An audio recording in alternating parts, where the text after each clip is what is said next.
Join us on Tuesdays this fall for the Jesus Calling Stories of Faith television show on Circle TV, hosted by country music superstar Lauren Elena. Each week, we'll talk with people from all walks of life about their heartaches, their victories, their joy, and their pain, and how their faith kept them going through it all. You don't want to miss it. Tuesdays at 8:30 p.m. Eastern Time and re-airing Sundays at 2 p.m. Eastern this fall on Circle TV. Visit JesusCalling.com/TV to find out how to watch in your area. Both of my grandmothers were praying women. So I said, dream like your daughter. Dream that the sky is the limit. Dream that you can reach the stars. Dream that you can go where no other woman has ever gone before. But while you dream like your daughters, pray like your grandmother. Welcome to the Jesus Calling podcast. We've all heard stories of answered prayers and how praying for people can have power in others' lives. But why is choosing to make prayer an ongoing part of our lives important, even if we don't always see or understand if our prayers are answered? Our guests this week, Bishop T.D. Jakes and Lieutenant Colonel Dan Rooney, have seen from different perspectives the power of prayer, not only the kind that others do on our behalf, but the discipline of incorporating this act of faith into our daily lives. For more than 40 years, Bishop T.D. Jakes has helped millions of people realize their purpose through his life-changing ministry and champions for people of all ages, races, and backgrounds to find their purpose and passion. Early on, Bishop Jakes has recognized the extraordinary role of women in the church and believes they have power to change the world. I am Bishop T.D. Jakes. I'm the senior pastor of the Potter's House in Dallas, Texas. I've been ministering for about 43 years. I'm also the CEO for the T.D. Jakes Foundation, and I have a for-profit company called T.D. Jakes Enterprise. I think it's important to understand that my national, international notoriety, to whatever degree it exists, began because I started a conference for women called Woman Thou Art Loosed. And that started as a Sunday school class. Actually, it was about 43 women and ended up with 86,000 women in the Georgia Dome. So I have a long history of ministering, not only as a pastor, but to women in books and conferences and crusades who have gone through or are going through various levels of trauma. When women pray, things happen. Jeremiah said, send for the women of mourning and let them take up a wailing. He said, for death has climbed up into our window sills. And the fact that he would call for women to pray at a time of war really moved me to say this is a good time to amass women and challenge them to pray, because we are being attacked on so many fronts today, personally, nationally, medically, economically. This particular book comes at a time that our whole world is going through trauma. And I thought it would be a good time to write the book. The book is called When Women Pray. And so I opened up the book talking about Mother Teresa. I have a pretty global view of the body of Christ, and I think Mother Teresa would not normally be in my orbit, but I think that's what fascinates me about her, is that she transcended denominational entanglements and became a global name without singing songs or speaking messages. It was her compassion for the poor and the rejected and the ostracized. And so many people have said so much about what she did, but there's not been a lot said about how she prayed.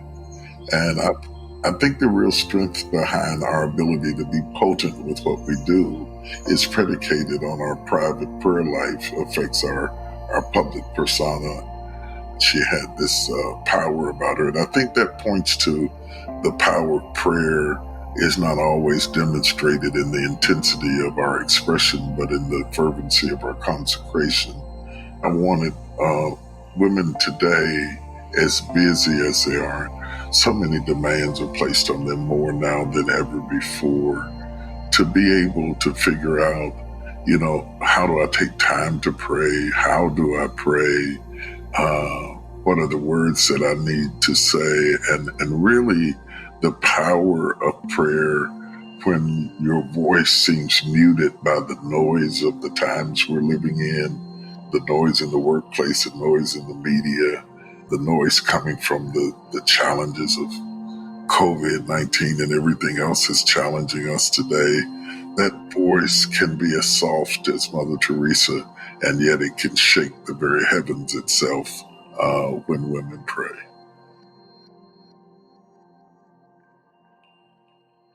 And so when I say pray like your grandmother and dream like your daughter, I'm saying that you don't have to forsake one for the other. You can still have ambition and tenacity and drive and still be grounded like your grandmother was. And it might be a reflection of my own experiences. Both of my grandmothers were praying women. And our community tends to be matriarchal. When I think of my Baptist grandmother, my first remembrance of her is sitting in a rocking chair with a Bible in her lap, a big Bible, big family Bible, should have been on a mantle somewhere.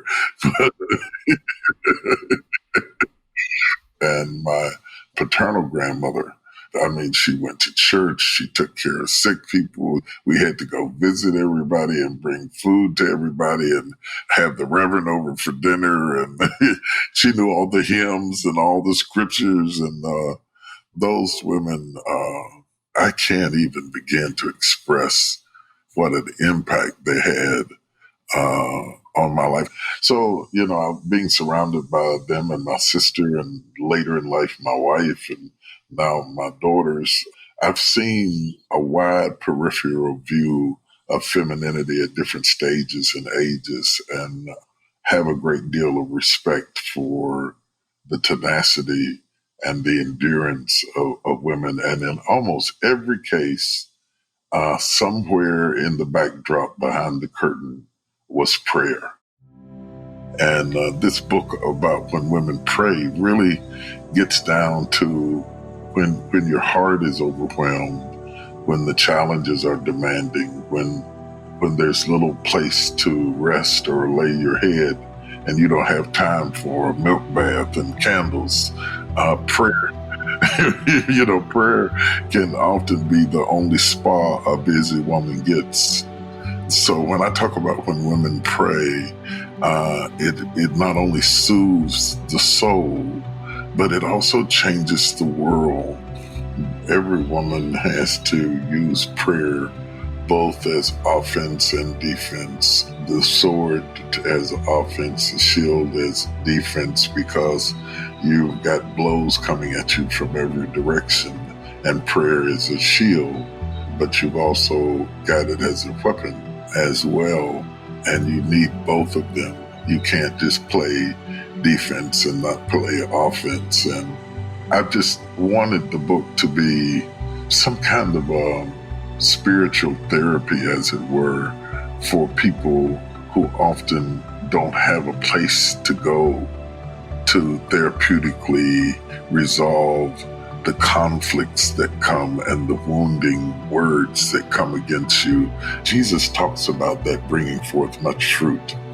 He is actually talking about prayer, whatsoever you desire when you pray.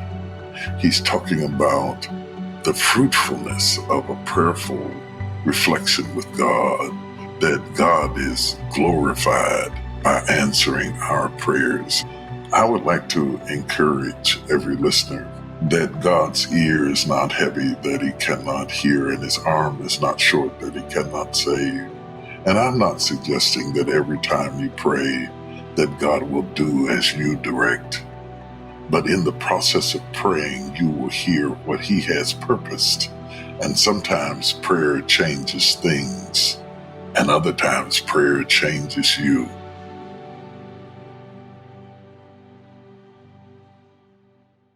To close out our time with Bishop Jakes, he blesses us with a reading from Jesus Calling about prayer. I am a God of both intricate detail and overflowing abundance. When you entrust the details of your life to me, you are surprised by how thoroughly I answer your petitions. I take pleasure in hearing your prayers, so feel free to bring me all your requests. The more you pray, the more answers you can receive. Best of all, your faith is strengthened as you see how precisely I respond to your specific prayers, because I am infinite in all my ways. You need not fear that I will run out of resources. Abundance is at the very heart of who I am.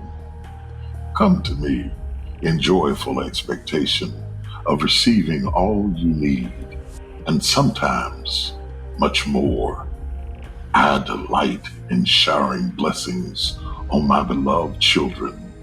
Come to me with open hands and heart, ready to receive all I have for you. To learn more about Bishop Jake's ministry, visit tdjakes.org. And you can find his book, When Women Pray, 10 Women of the Bible Who Changed the World Through Prayer, wherever books are sold.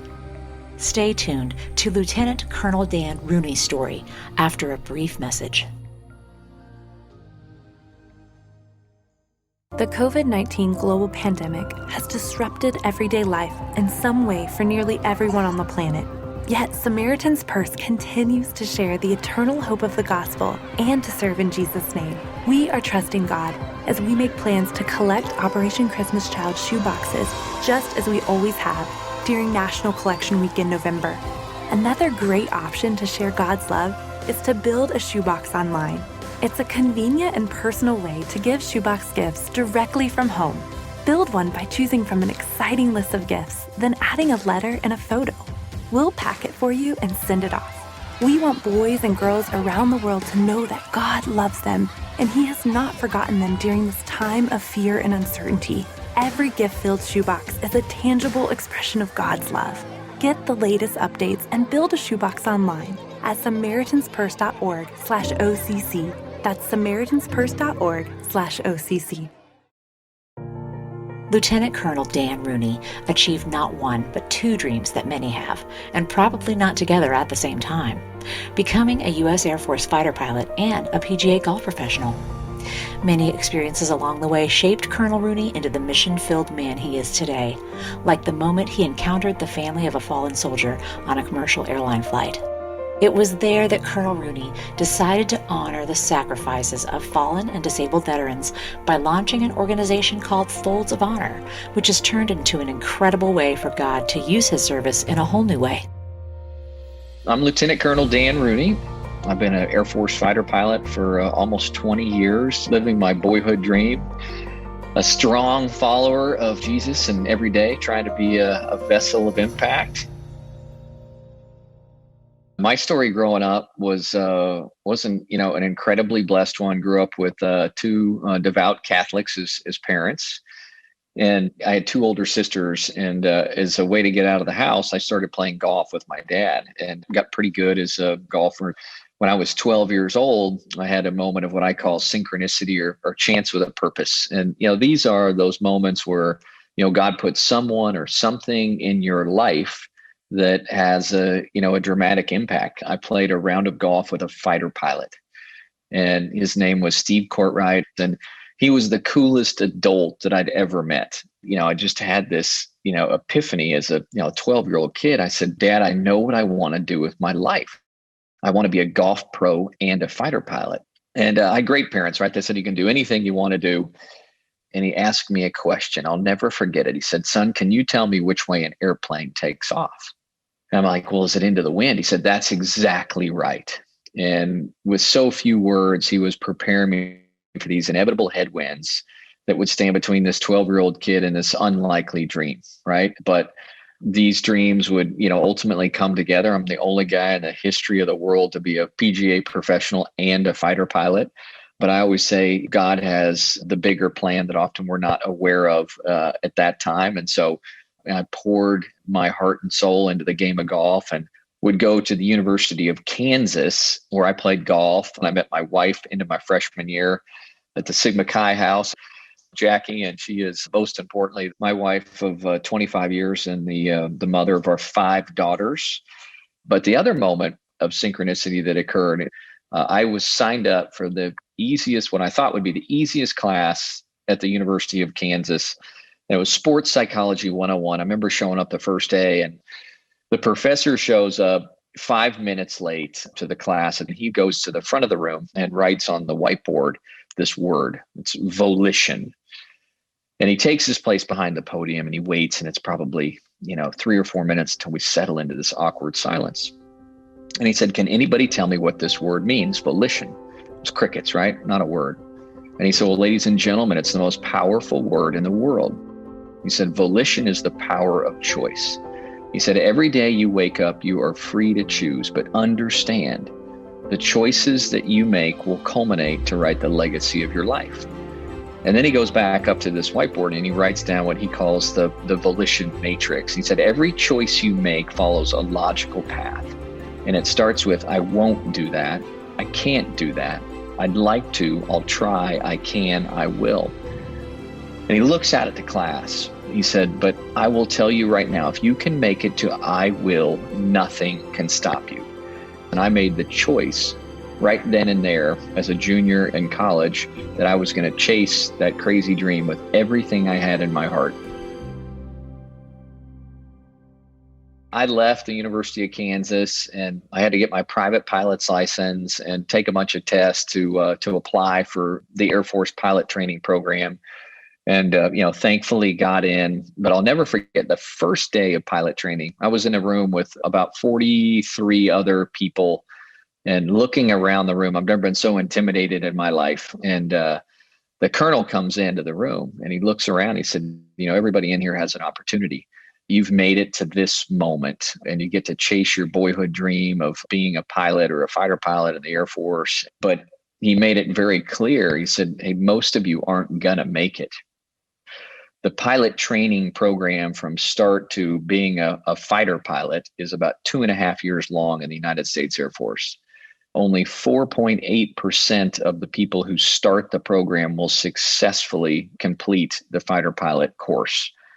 And it was, again, a defining moment in my life where I realized I couldn't do this by myself. And so I woke up 30 minutes early the next morning. That was really early because we'd go to work at like 4:30 in the morning. And I dedicated myself to 30 minutes of daily prayer. And it was a life-changing gift that the Air Force, probably above all else, gave me. I read Jesus Calling every single day, but it all started because I had this, impossible mountain to climb at that point, which was to become a fighter pilot.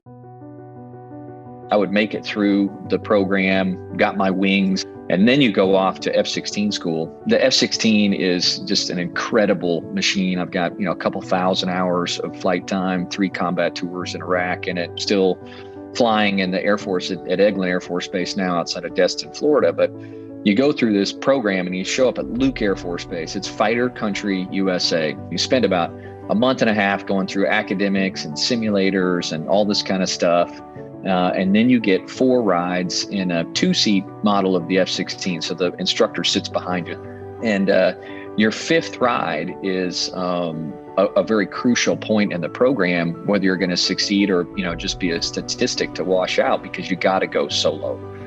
And I remember climbing in this fighter jet and looking around at this, buttons and switches and green monochrome screens, and I'm sitting on top of a $40 million fighter jet that I've flown 4 times with an instructor. The 5th time I am by myself.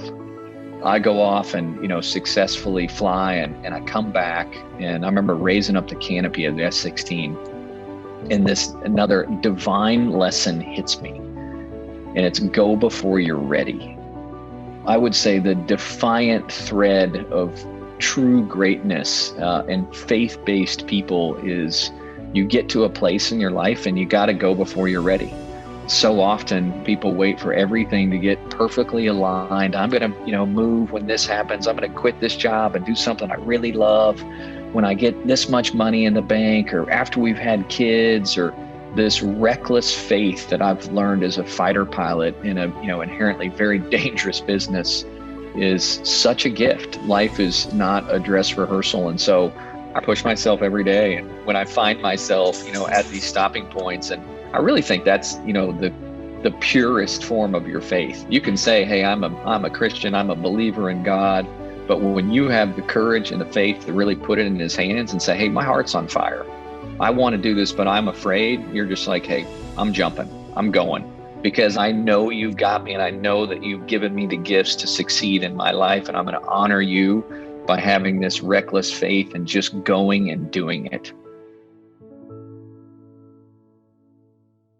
Folds of Honor is where I feel like I'm truly serving God in my life. 13 years ago, I am on a commercial airline flight from Chicago O'Hare to Grand Rapids, Michigan. It is a dark, delayed, crummy night. I've been stuck in the airport. Remember finally getting on this flight, United Flight 664, Chicago O'Hare. I'm walking through first class, and I glance over, and there's a corporal in dress army greens. Don't think much of it. Press on back to coach. About an hour and a half later, we finally land in Grand Rapids, Michigan. The captain comes over the PA and makes an announcement that we're carrying an American hero on board, and that we have the remains of Corporal Brock Buckland, who was killed in Iraq. And his identical twin brother, Corporal Brad Buckland, is in first class and has brought him home. Captain makes another request that everybody stay in their seats until Brock's remains are removed from the right cargo hold. And, for me, I've seen a lot of bad stuff in combat. Leave it at that. But I'd never seen this side of war. And that night, I watched the Buckland family on the darkest night of their lives.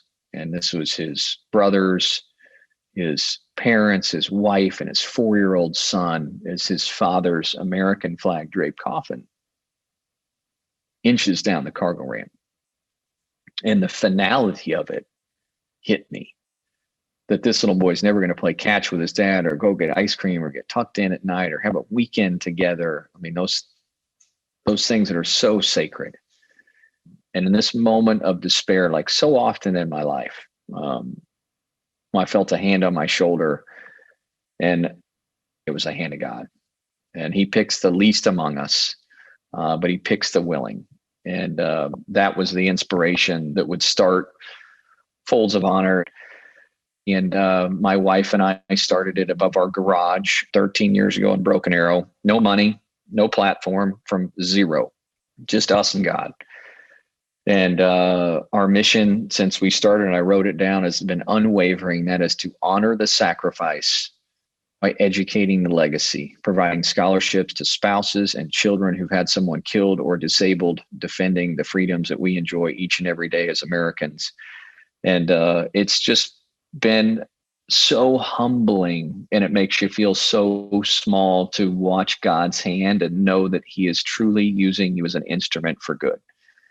The least expected thing that has happened to me at Folds of Honor and working with thousands of recipients is, to a person, they were like, we couldn't go to college without the money that you give us. We're so grateful. But the greatest gift you've given us is honoring the sacrifice that our parent or our spouse made, remembering them so they are not forgotten. It's a beautiful ministry on a whole lot of fronts. The title is called Fly Into the Wind: How to Harness Faith and Fearlessness on Your Ascent to Greatness. And as fighter pilots, we always take off into the wind because we need that resistance to ascend, and our lives are no different. I'm a firm believer in that. And what I've outlined in Fly Into the Wind, this personal code of living, in it is about prioritizing the unconditional pursuit of being your best self.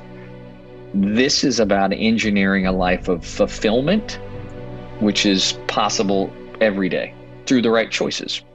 What are you filling yourself up with? So the code of living that I've engineered for my own life, I call it CAVU. It's a fighter pilot acronym. It stands for Ceiling and Visibility Unlimited. So it's those perfect, infinite blue sky days, right? But the code of living, CAVU, I put together 10 lines of effort. We call them LOEs, again, another military term that if you execute them every day, ensures that you prioritize, your mental health, your physical health, your spiritual well-being. And for me, it's about this daily process of excellence, right? That's hyper-focused on things you can control. Because when I went through my 10-year life storm, right, there was just like so much chaos around me all the time that I built this little insulary daily process that I could say, hey, regardless of what's happening, the outcomes of my life today, I can make choices that I know God is going to be proud of. I'm, thankful every day of the challenges that the good Lord has put in my life and the way that they've transformed me into being a much better, good, and faithful servant of our Lord and Savior. To learn more about Folds of Honor and how you can support families of fallen and disabled soldiers, please visit foldsoфhonor.org and check out Lieutenant Colonel Dan Rooney's book, Fly into the Wind, available in stores November 17th. If you like hearing stories about the power of prayer, check out our interview with Christian singer Charles Billingsley.